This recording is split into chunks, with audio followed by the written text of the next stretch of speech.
നമസ്കാരം. യദുവിൻ്റെ HMS വ്ലോഗ്സിൻ്റെ ഇന്നത്തെ വീഡിയോയിലേക്ക് എല്ലാവർക്കും സ്വാഗതം. എല്ലാവരും സുഖമായിരിക്കുന്നു എന്ന് വിശ്വസിക്കുന്നു.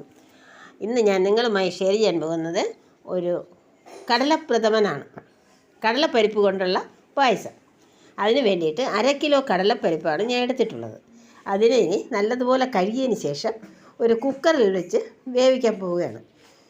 കുക്കറിൽ 3 വിസിൽ, ഫുൾ ഫ്ലെയിമിൽ 3 വിസിൽ വന്നതാണിത്. വെന്തിട്ടില്ല. ഇനി ഒരു ഗ്ലാസ് ചൂടുവെള്ളം കൂടെ ഒഴിച്ചിട്ട് 2 വിസിൽ കൂടെ വരണം. വന്നതിന് ശേഷം നമുക്ക് വേണമെങ്കിൽ മിക്സിയിൽ അരച്ചെടുക്കാം, ഇല്ലെങ്കിൽ ഇതിങ്ങനെ തന്നെ വരട്ടാം.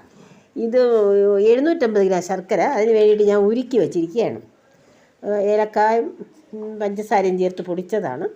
അതുകൂടാതെ തേങ്ങാപ്പാൽ 2 കപ്പ് രണ്ടാം പാലും 1 കപ്പ് ഒന്നാം പാലും എടുത്ത് വെച്ചിട്ടുണ്ട് തേങ്ങയുടെ. ഇനി കുറച്ച് ചവ്വരി കാച്ചി വെച്ചിട്ടുണ്ട്. ചവ്വരിയും ഇതുപോലെ കുക്കറിൽ അടിച്ചതാണ്, പ്രഷർ കുക്കറിൽ. ഒരു വിസിൽ വന്നാൽ മതി, ചവ്വരി പാകമാവും. നമുക്കിത് അതിൽ കൂടെ ചേർക്കാം.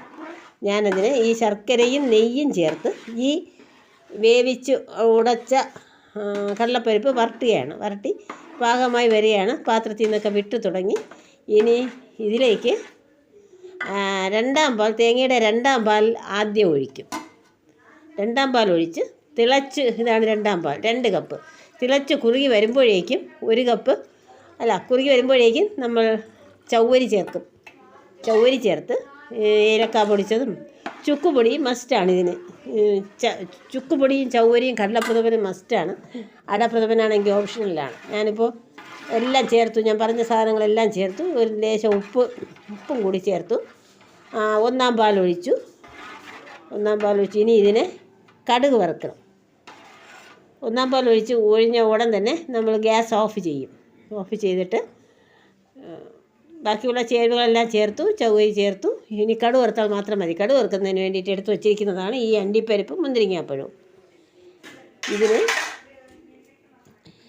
നെയ്യിൽ വരട്ടി ഇട്ടിരിക്കുന്നതാണ്. പിന്നെ തേങ്ങാ കൊത്തുണ്ടല്ലോ, അരിഞ്ഞ് നെയ്യിൽ വരട്ടി ചേർക്കാം. ഞാനതിവിടെ ചേർക്കുന്നില്ല. ഇത്രയും അങ്ങനെ കടലപ്രഥമൻ റെഡിയായി. അടപ്രഥമനേക്കാളും ഇത്തിരി ശർക്കര കൂടി